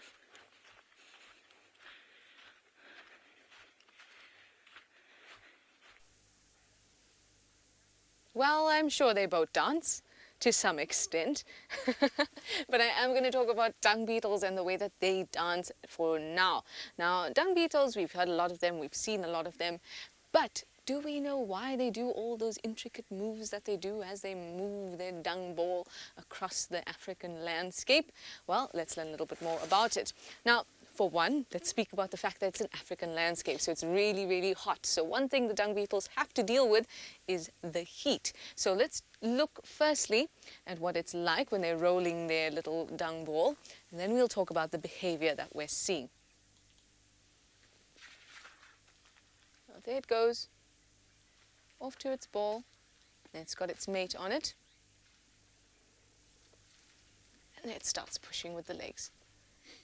Push up, push up. Now this one struggled quite a bit before he could actually get enough leverage to push it up that little part, and he stumbles quite a few times. Oh. But he still manages to hold on. Now I will show you the interesting part. It's sort of at the end. Oh, there's a race going on even. Now, Elena, you say it's a dung beetle rock and roll. It certainly is, and it's a dung beetle competition rock and roll. They're just going to go for it. But what's really interesting is at the top there, when that dung beetle stopped, it turned around at the top and then it went back down and it kept on going. Now that is the dance. So what it has done is it's pushing with its back legs. We all know about dung balls, and that's probably a brood ball. They're going to go, him and his mate, they're going to go, they're going to feed on it. Possibly then they'll lay their eggs in it, larvae will feed on that. So it's a very important part of their whole reproductive cycle. Their whole life cycle depends on this ball. So we would expect that they'd be super efficient in the way that they go about handling this ball and the behaviors that they do when they're on the ball. Okay, so let us demonstrate. So the dung beetle obviously pushes with its back legs. Why exactly it pushes with its back legs, we don't 100% know. But one of the possible reasons is that because of the heat of Africa, it tries to keep sort of in the shadow of the ball, if that makes sense, which makes perfect sense to me, because you'd want to stay cool, and if you're going to push with your legs, I suppose that's a good way to do it. But every now and then, they will step up onto the ball, top of the ball, and they go, and then they're back on their feet and they're pushing, or back on their hands, and then they're pushing with the ball again. That's really interesting because they are actually, each time they do that, reorientating themselves. Now, we've heard a lot about how they travel using celestial bodies and things like that, but they also travel looking at the angle of the sun during the day, and they also use polarized light, which I think is just insane that they can do that. Now, if I can, I'd like to just show you that clip, the little part of it at the end where it does it, and you'll see its behavior. And you'll also see that before it jumps on top of the ball, there's a number of times it lifts its front legs up, the ones that it's pushing with, or that it's pushing the ground with. It lifts it up every so often, and we're going to watch what it does, because most of the time he's going to lift up and touch it to their mouths. Now, I hope I'll be able to actually catch this out, because it's right at the end. We're going to forward. Let's see if I can pause it at the right point. All right, so there we go. They're pushing, pushing, pushing, as usual, we saw earlier.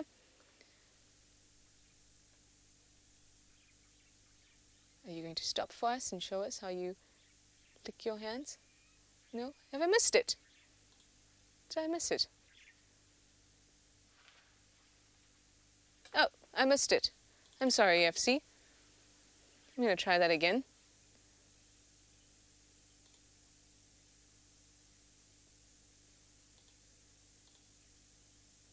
Alrighty. Okay, so there it is there. Right, I'm just pausing it there, and we'll see that the dung beetle is actually at the top of the ball. So there we have it. One of the reasons it could be doing this at the top of the ball, or doing its orientation at the top of the ball, is actually to be able to keep its feet off the ground where it needs to orientate itself, because its feet is going to get hottest out of the rest of its body because it's in contact with the ground. And each time that it picks up those feet and it puts it against its mouth, it's licking the hands and then putting it back down. So now you're going to get cooler on your hands as you begin to creep through the very, very, very hot bush. So it's all really interesting the way that they do these things. And of course, they also use celestial means and the polarized light that you get in the evenings. They'll use that too, including the moon. And you'll find that they'll go in a straight line no matter what, to the point where scientists have actually watched a dung beetle go from point A to point B and then put them on, they did it on a sheet of paper, and then they moved the dung beetle. So now it's at a right angle to where it was going. And the dung beetle did not change. It steered itself back and it knew exactly what it was where it was going. Dung beetles have a brain that's the size of a grain of rice.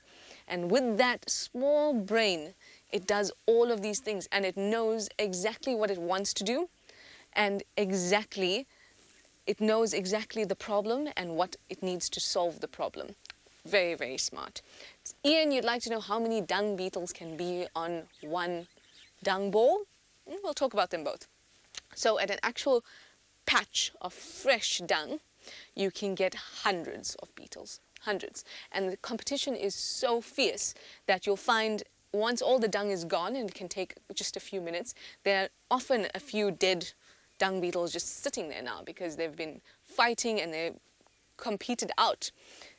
So there can be hundreds at one sort of dung pile. But on an actual dung ball, you can also get a few.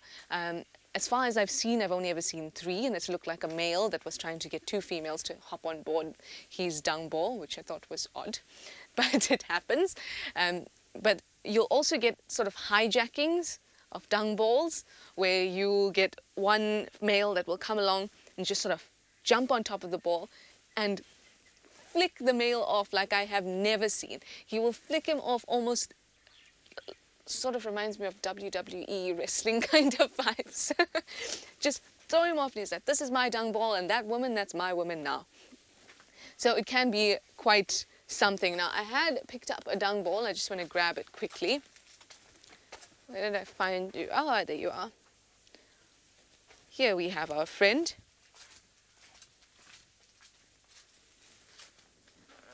Just the whole structure of it, the way it's so well made. It's no wonder that the beetle would actually need to invest so much time and so much energy in taking care of this little thing. Very cool. Dung beetles for life. They're gangsters. Anyway, let's go over to another gangster who has caught up with that impala carcass.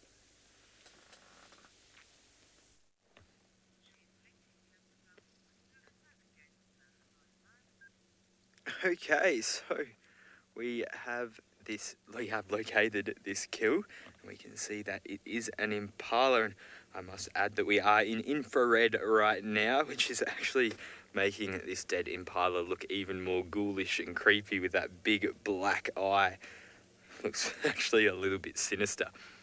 But I'm only seeing just a little bit of blood on the neck there, but I'm assuming perhaps on the other side there may be a little bit of a deeper wound or gash. It looks to be perhaps not a full-grown male, but definitely not a young male either, especially judging by the signs of those horns.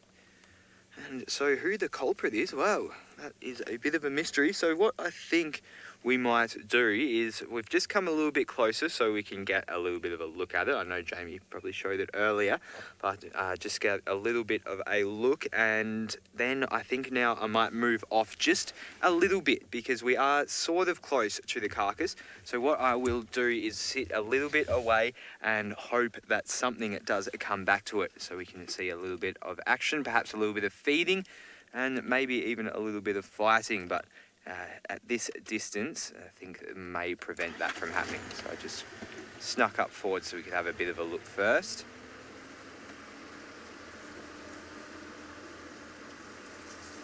Very relieving to find it. This is definitely not the best place to be driving. Well, we have a leopard kill here. It is quite fitting that last week Talalamba was showing us that, well, perhaps she's not as big as she would like to be yet.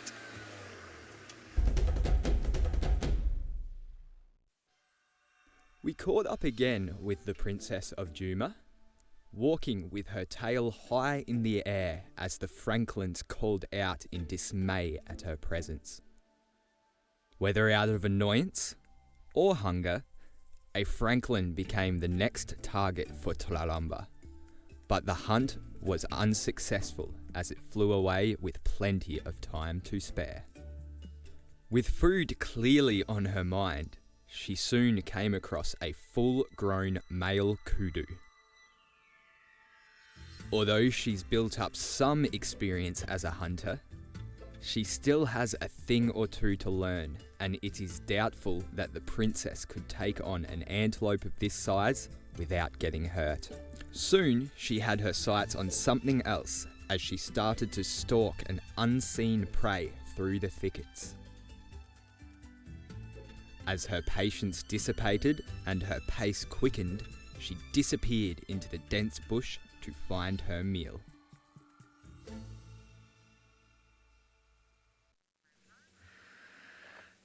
She's growing up fast, the little princess, but not fast enough to take down a kudu, perhaps of that size. So we have moved just a little bit back now, but we do have our first visitor on the carcass. Just what I was hoping for. It seems like we have a hyena here moving in. Now, who exactly this is, it's a little bit dark, and I haven't been great with my hyena IDs since I've been back to Juma. I still need to spend a bit more time with the clan. And in we go, the feeding has started. I'm just going to stay quiet so we can listen to those jaws and all the sounds of the feeding.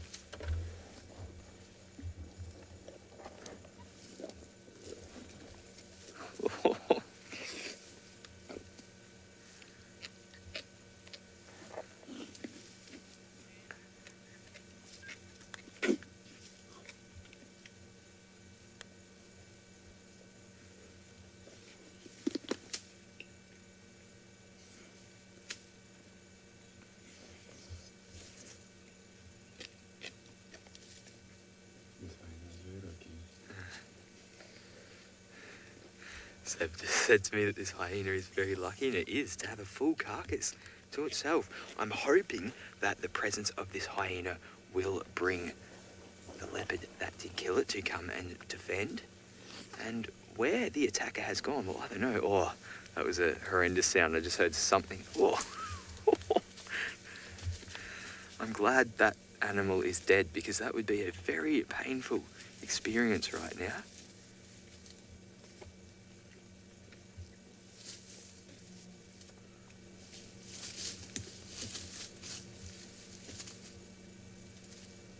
To open it up, get into those juicy organs.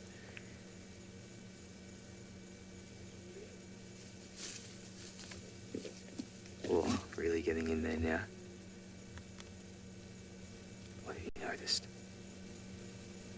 I'm just going to stay quiet, see if I can hear anything moving in. It does seem like this one's noticed something.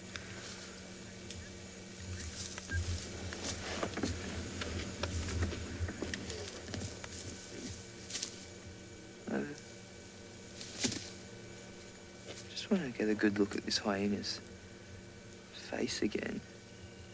Turn around.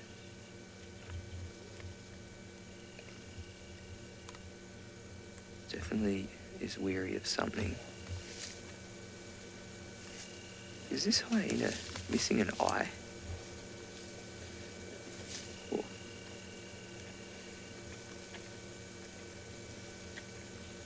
Come on, show us your face.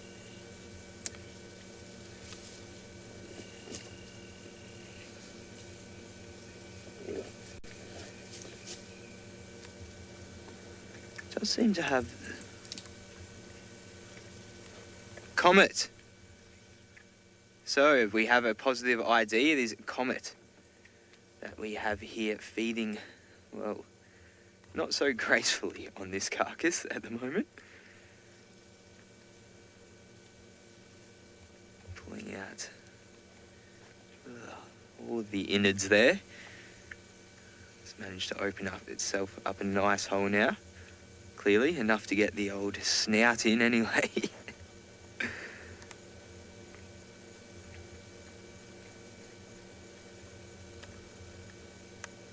This is, I was quite literally staking out this one, the pun intended. Stake out here. Okay.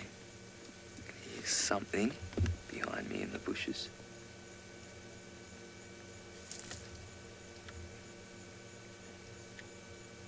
Just had a few movements in the grass.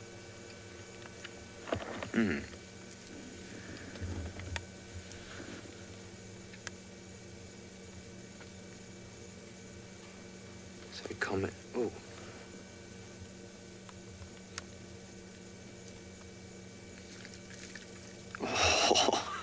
I'm not sure if we picked up that audio, but that was not the prettiest of sounds just then.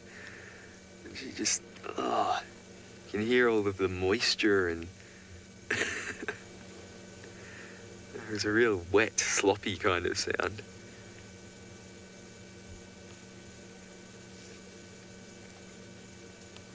So still nothing really coming to contest at the moment. Comet getting very lucky here with coming across this carcass. Doesn't seem to be too long dead. Quite fresh. Oh. Now there is another vehicle coming in, but I don't think that's what scared this hyena off, because it's quite a way away still. Or maybe it is what has startled it. We do see Scavengers on quite higher alert. Oh.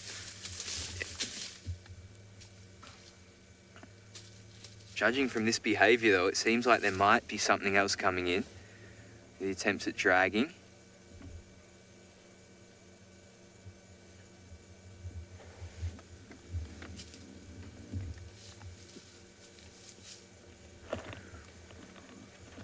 Just trying to see if there's a spot we can get a better view. I'm just going to quickly reposition.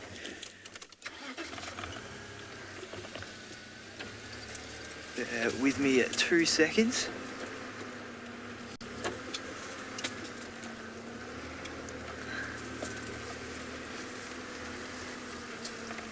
Try and get in just a little bit of a better position here. Is that good, Seb?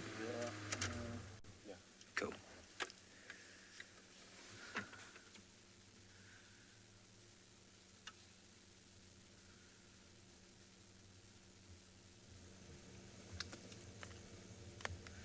Hyenas, of course, having one of the most powerful jaws in the animal kingdom.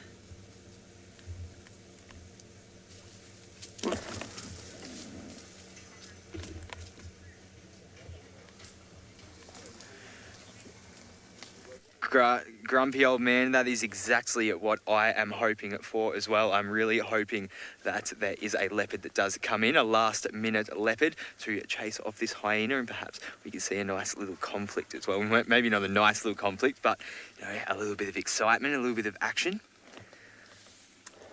So we do have another vehicle moving in, so you will hear a little bit of noise, and that flashlight is just coming from them.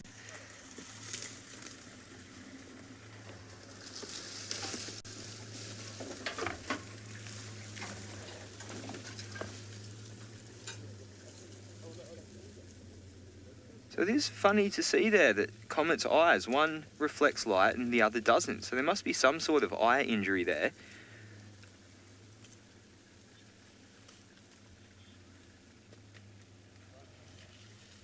That's really quite creepy. Well, someone who loves the creepy, or at least the creepy crawlies, as you have, sorry about my head there, as you would have learned, is Trishala. So let's go back to her.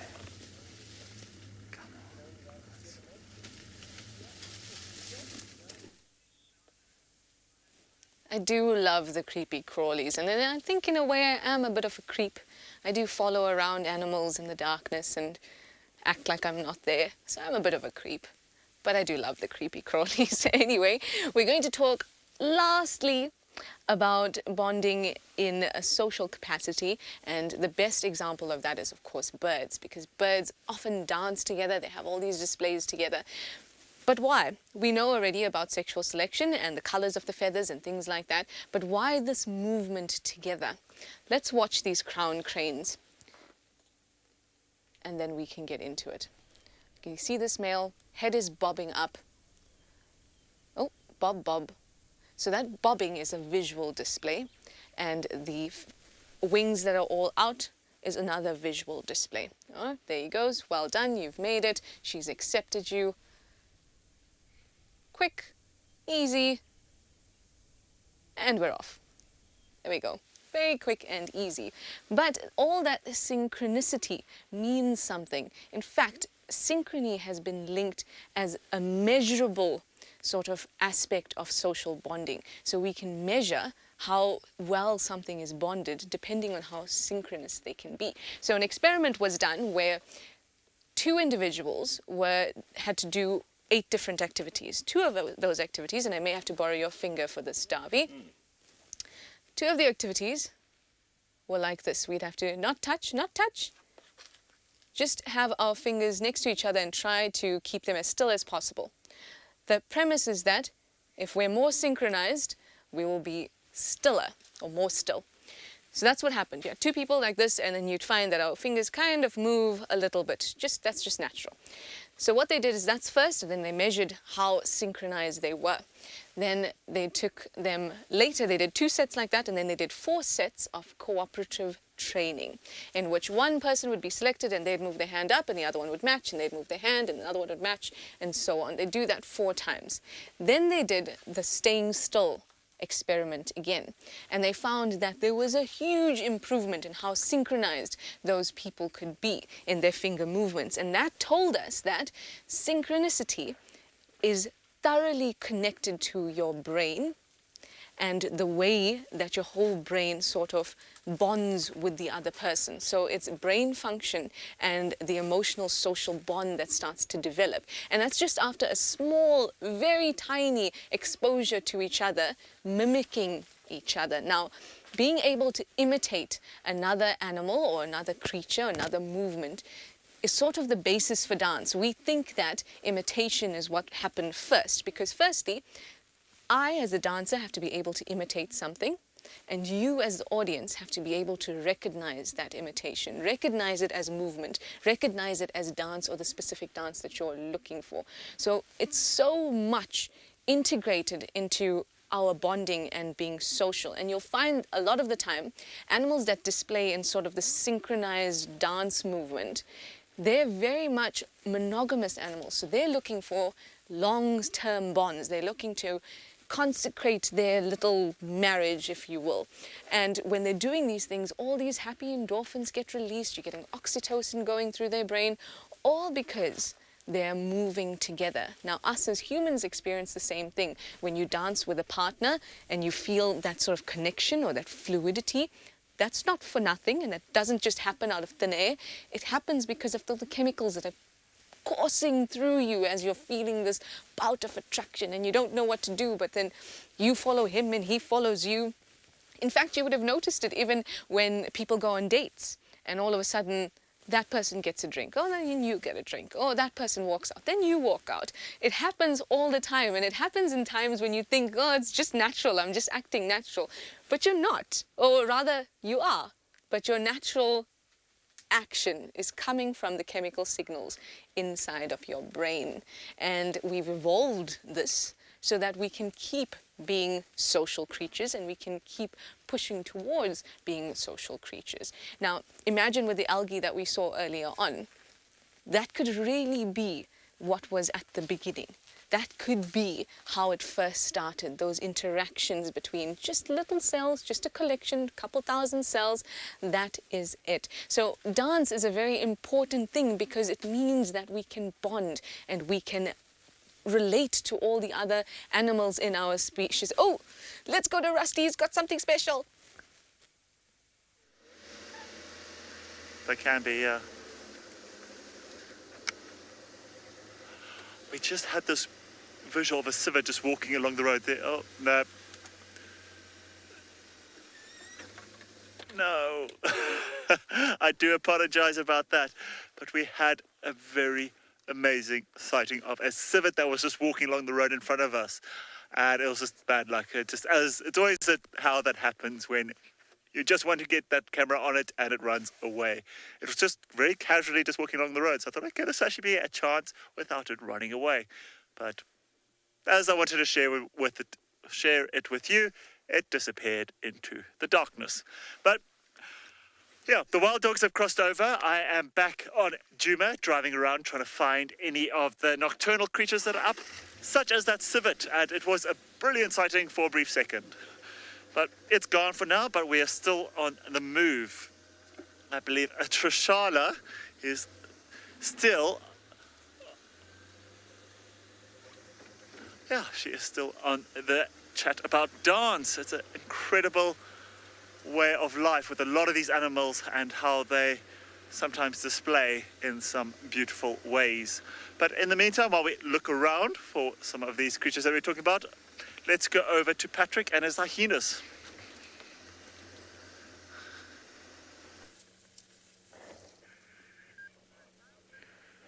Well, this hyena is still going at it, but also looking at quite paranoid as well. Every now and then popping the head up and around. It does seem like there is something around, but just, I'm not sure what. But Comet has definitely been on high alert throughout eating. And she almost seemed a bit scared at one stage. It was almost as if she was going to run off. Now, I have to add that this is not coming from us, this light. There is another vehicle in this sighting. They have parked opposite us and have been shining that light, so that's not coming from our vehicle. What's happening here? I'm just going to get... okay, going to get to the good bits. She's been working her way through the digestive tract from the bottom to the mouth, pretty much.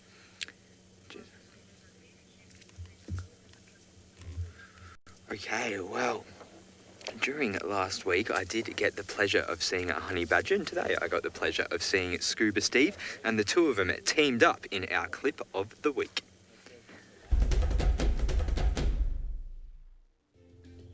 What do you get if you combine sharp teeth, inch-long claws and buckets full of attitude and wrap it all up in black and white fur? The answer, quite obviously, is a honey badger. I wonder perhaps if honey badgers find it somewhat insulting that their name has been besmirched by claims that they just don't care. Our little Buffelshoek chap has become quite the regular over the last few days, perhaps determined to right the wrongs of viral internet sensation and prove that he truly does care. He certainly cares about whatever's hidden in the dried-out, cracked mud. Buried treasure, perhaps. Unfortunately, he isn't quite ready to face Safari Live fame just yet, and dashed off like a somewhat deadly dachshund. Deeply insulted at not having been the centre of the afternoon's attention, Scuba Steve showed his displeasure by attempting to fling dung at all parties concerned. No wonder Sarah was missing. I don't think she could bear the embarrassment. I almost forgot how gruesome a feeling it could actually be. There's been some very strange sights and sounds going on here. But wasn't that awesome to be able to see the honey badgers so much last week? I think just there was honey badgers all around. It was all at Buffelshoek, but I think there was about 4 of us by the end of the week that had a honey badger sighting. Very, very cool stuff.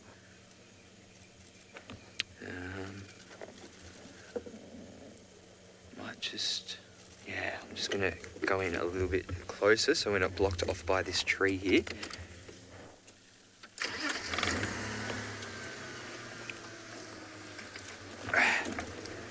So still no sign of anything. There's just been a few kind of rustles here and there in the bushes, but I mean, it's not a windy night, so I can't put it down to that. But you would think by now, if there was something there, that it would have made a move. Cool.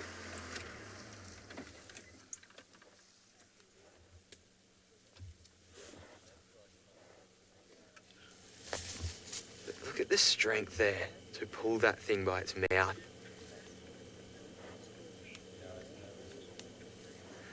Oh, I've been waiting for this time of night all night. So let's go back to the tent with Trishala. She has a very special surprise to kind of round out everything she has been talking about. Well, you might be wondering, what are we looking at? What are these cups? Well, maybe we have a surprise for you. Maybe we have some special guests that would like to grace us with their presence today. Oh, look at this. We've got a good old Jamie, we've got Ali, and we've got Golly and Louise from FC in Johannesburg. I feel like I'm a bit of a boxing commentator, but it's not for nothing, I promise. So let us do a little belly dance. Jamie, can you count us in? I can do that for you. No, you need to count us to 3 and then we start. Okay, wait. So I'm gonna count 3. Okay, cool. 1, 2, 3.